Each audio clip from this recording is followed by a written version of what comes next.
So in this video, I want to talk about how to set goals. And I want to talk a little bit about how to break them down with a one-year plan, how to dissect a one-year plan and break that down quarterly, monthly, weekly, and daily, and create a game plan to actually hit a one-year goal. And then I want to zoom it out a little bit more. And I want to talk about a 3 to 5 year goal and kind of how at least I've set those and thought about those and consider those, and then zooming it out even more and talking 15 to 20 years. That's a long time. Maybe some people are closer to retirement than 15 to 20 years, or you're younger like me and you have more than 15 to 20 years of work ahead of you.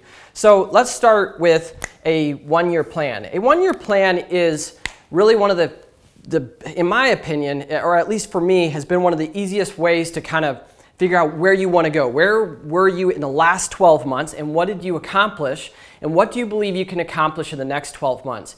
There's a saying out there, I don't know exactly how it goes, but it says people greatly overestimate what they can achieve in a year, but underestimate what they can achieve in 10. I don't remember whose quote it was, but it's a popular quote and it's so true. It's really easy to think like, oh, we're going to double or triple business in the next 12 months. And then when you get into the rhythm of trying to accomplish that goal, to get discouraged and to not actually hit it. So I want to talk a little bit about that, and then let's talk further. So let's first talk about creating and establishing a yearly plan. For me, one of the easiest things is to look at what I did in the past and how have I scaled 5 years ago compared to today, 3, 2, 1 years compared to today, and how much have I actually grown year over year or 5 years to today? And what does that look like? How much have I learned, or how much do I know today that I didn't know 5 years ago, 1 year ago, 12 months, 6 months ago, etc. So looking at historical data for you and what you've done is one of the best ways to figure out what you can realistically achieve in the next 12 months.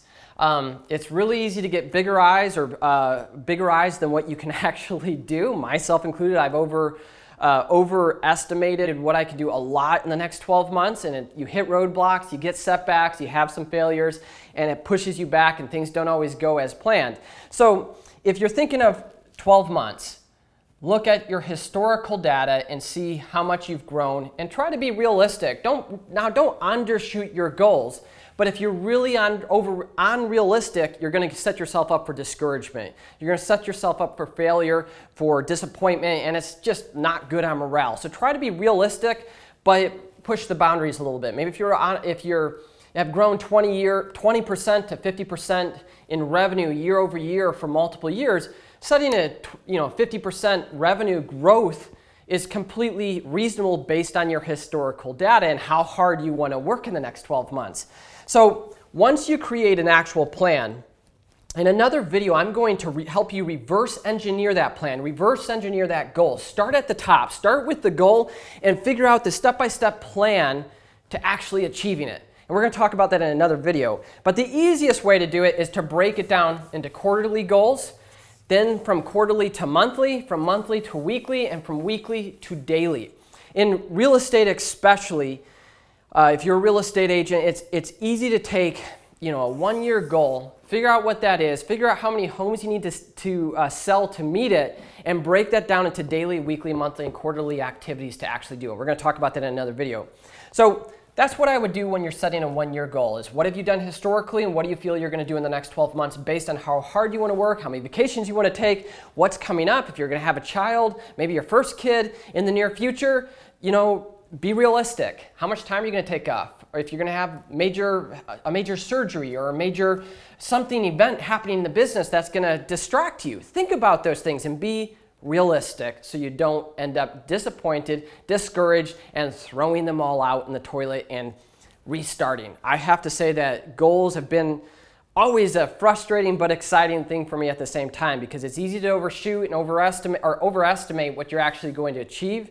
And I think there's stats out there that guys greatly set really ambitious goals and fail to hit them more than even ladies do. So if you're a lady, use that your core emotions to be realistic about your goals and set solid ones. Let's talk about 3 to 5 years out. 3 to 5 years out is kind of not necessarily dream phase, but it's where can I go if I do everything right over the next 3 to 5 years? What do I actually want to achieve in 5 years from today or 3 years from today? Pick that number and what makes sense to you. what can you get done and how are you actually going to go about achieving it? If you've been doubling business every year for the last several years, can you maintain that amount of work? At different stages of business there's different obstacles and there's different things you're going to have to learn.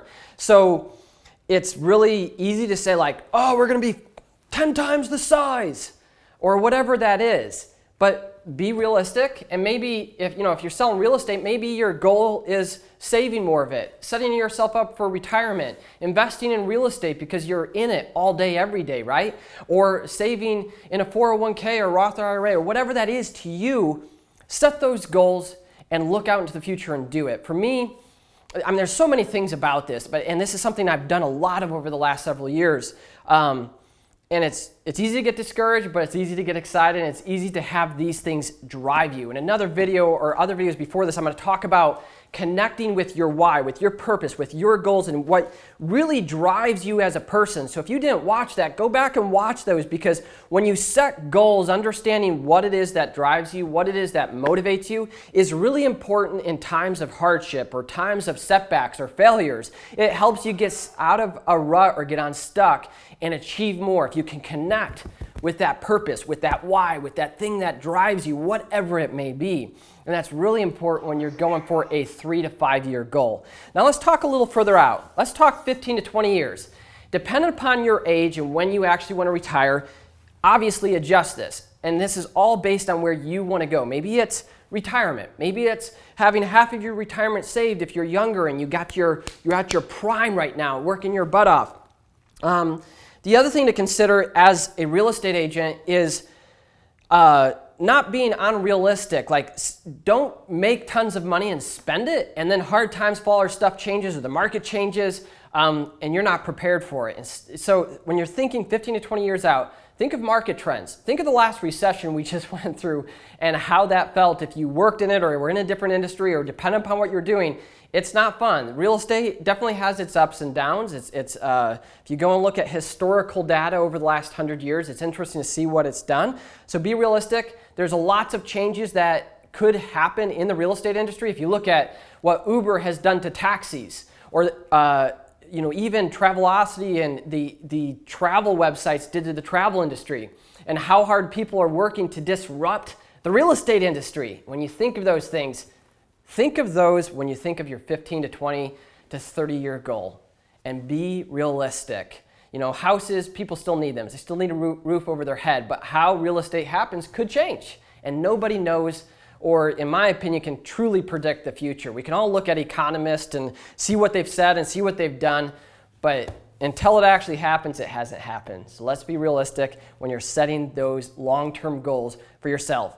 So that's a high level, a big overview. Let's get into the other videos to break this down more into nuts and bolts. So one of the next videos, let's talk about reverse engineering your goal and how to actually do that.